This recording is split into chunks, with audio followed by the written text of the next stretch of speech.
नमस्कार, शिल्पी क्लासेस जोधपुर के YouTube channel में आप सबका स्वागत है। आज है 11 अगस्त और आज हम करेंगे 11 अगस्त के करंट अफेयर्स। तो आज का पहला सवाल है, हाल ही में विश्व के स्वदेशी लोगों का अंतर्राष्ट्रीय दिवस कब मनाया गया है? तो जो विश्व के जो स्वदेशी लोग हैं, उनका जो अंतर्राष्ट्रीय दिवस 9 अगस्त को मनाया जाता है। तो देखिए, दुनिया में 3 तरह के डेज़ होते हैं। एक तो होते हैं इंटरनेशनल डे। तो इंटरनेशनल डे क्या है कि हर एक जना जो 2 या 2 से अधिक देश है वो बना सकता है।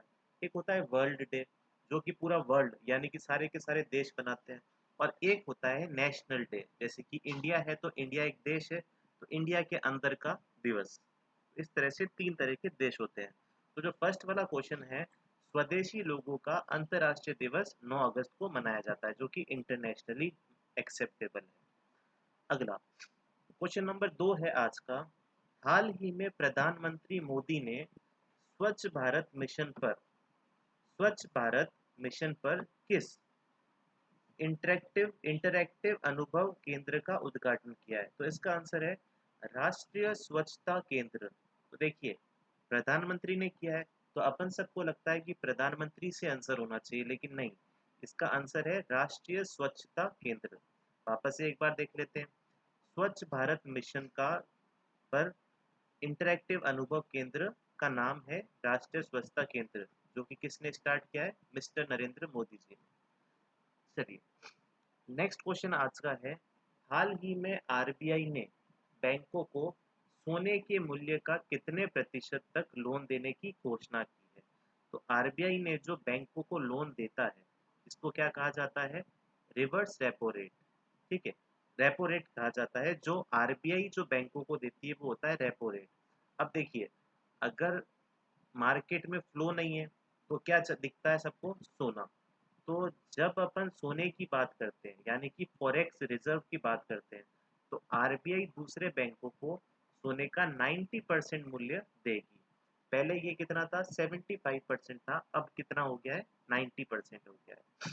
चलिए, क्वेश्चन नंबर 4 है आज का, हाल ही में किस संगठन ने साइबर हमलों के कारण रूस, चीन और उत्तर कोरिया के संगठनों पर प्रतिबंध लगा दिया है? तो ये किसने दिया है? यूरोपियन यूनियन ने बहुत ही अच्छा फैसला लिया है कि जो रूस यानी कि रशिया, चाइना और जो नॉर्थ कोरिया है, ये सारे के सारे जो है बहुत ही ज़्यादा तरीके से ये जो परमाणु परीक्षण कर रहे थे, और थर्ड वर्ल्ड वॉर ना छिड़ जाए, इस वजह से यूरोपियन यूनियन ने इस पर क्या लगा दिया? प्रतिबंध लगा दिया है। नेक्स्ट क्वेश्चन नंबर 5 है आज का, हाल ही में मुकुंद लत का निधन हुआ है, तो वे कौन थे? तो मुकुंद नत जो है वो एक क्या थे? इतिहासकार थे, यानी कि हिस्टोरियन थे, यानी कि हिस्ट्री जो लिखा करते थे। फिर आज का क्वेश्चन नंबर 6, हाल ही में एमएसएमई सक्षम पोर्टल किसने लॉन्च किया है? अब देखिए, एमएसएमई से आपको क्या समझ आता है? एमएसएमई का अभी आपने बहुत बार देखा होगा कि सरकार बहुत ही एमएसएमई के बारे में बता रही है। तो एमएसएमई का फुल फॉर्म है ministry of micro small and medium enterprises. एक बार और आप देखिएगा, ministry of micro small and medium industries. और किस पोर्टल को लॉन्च किया है? तो सिडबी।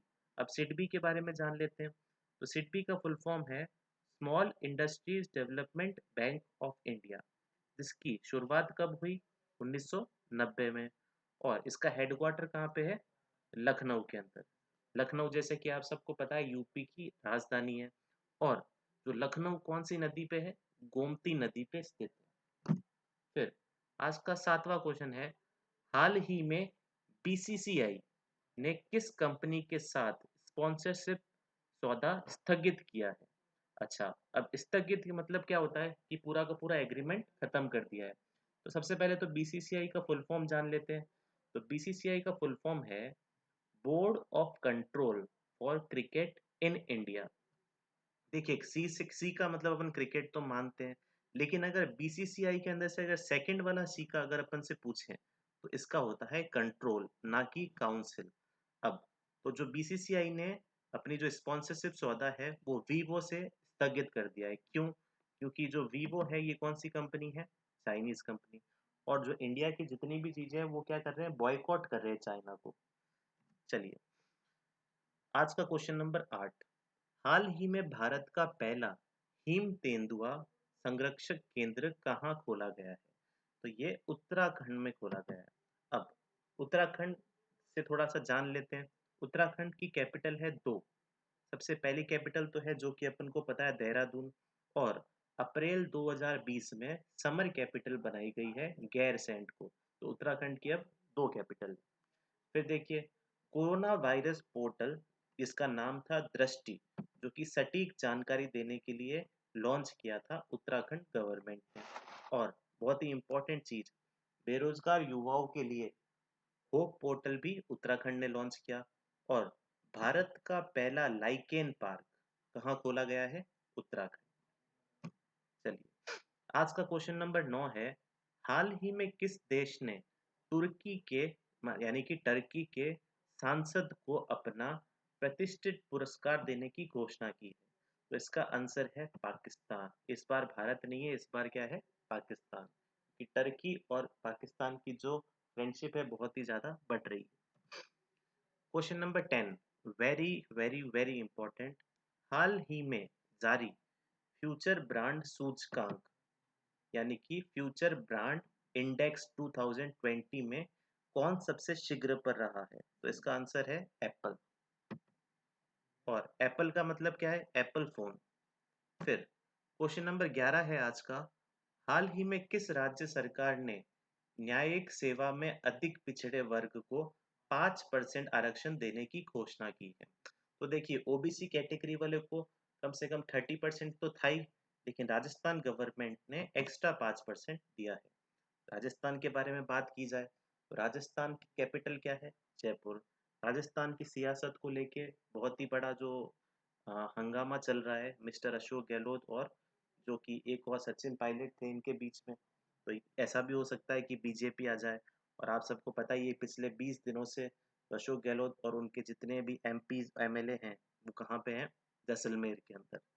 फिर देखिए, स्वास्थ्य मित्र नियुक्त कहाँ पे हुआ, राजस्थान में। राजकॉप सिटीजन ऐप, जो राजस्थान पुलिस के लोगों ने इस चीज को लॉन्च किया है।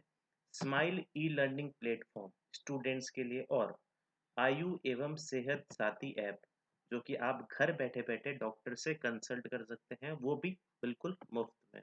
तो ये सब राजस्थान सरकार ने स्टार्ट किया है।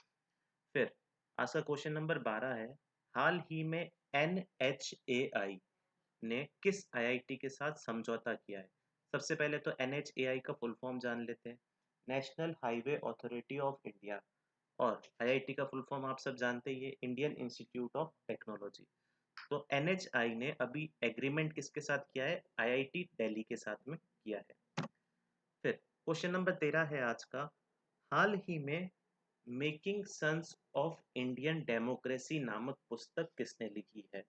तो इसका आंसर है योगेंद्र यादव ने, जो कि क्वेश्चन आ जाता है बुक्स एंड ऑथर्स का, बहुत ही सारे एग्जाम्स में आता है। तो योगेंद्र यादव ने एक बुक लिखी है जिसका नाम क्या है, making sense of Indian democracy. Question number 14 आज का।